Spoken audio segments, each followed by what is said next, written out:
Hi there. In this video, I'm going to show you the Fit Background plugin inside Unreal Engine.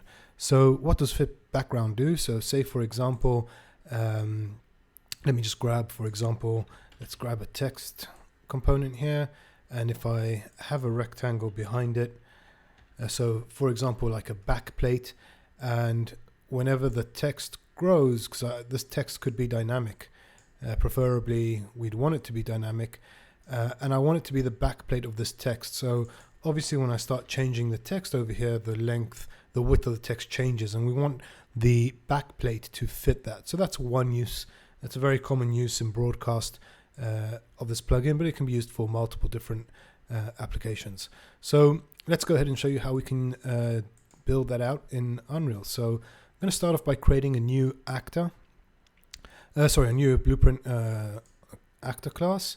And let's call this blueprint Fit Background. You can name it anything you want. And let's go ahead and open that. Okay, so with the editor over here, I'm just going to enlarge the screen. I'm going to add a few components to the component tree, and I'm going to start by adding my text. Okay, so let me just change our view over here. Oh. Okay, so we have our text. And the next thing I'm going to do is I'm going to add the Fit Background component underneath the text in the tree here. And the last thing I need to add is the backplate. So you can use anything that you want. I'm going to use our rectangle primitive.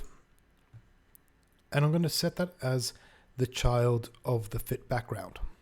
Okay, so that's my setup. I'm just going to reposition these a little bit. So let me just grab the text.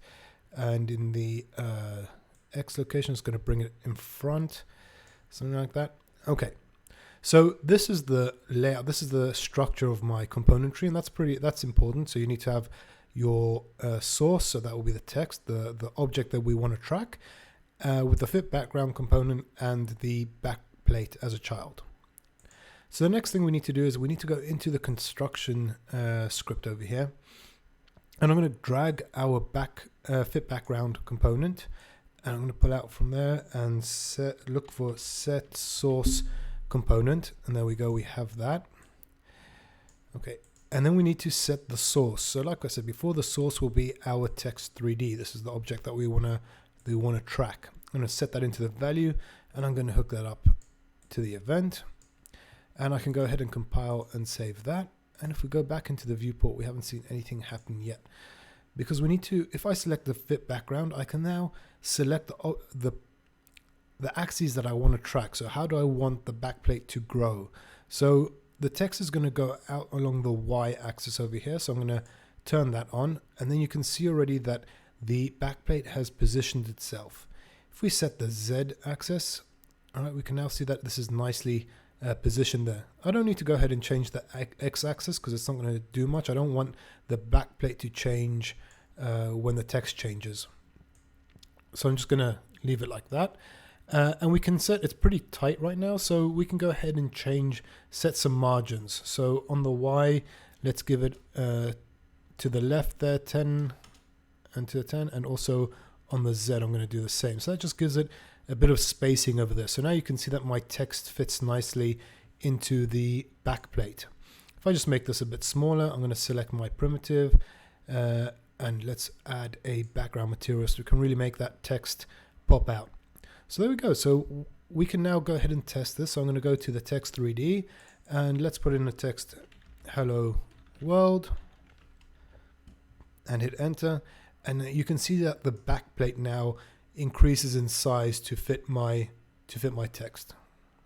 Okay, we can go ahead, compile, save that, close this out. I can drag my actor into my world, and then if I select the text here, we can change it back. We can change the text.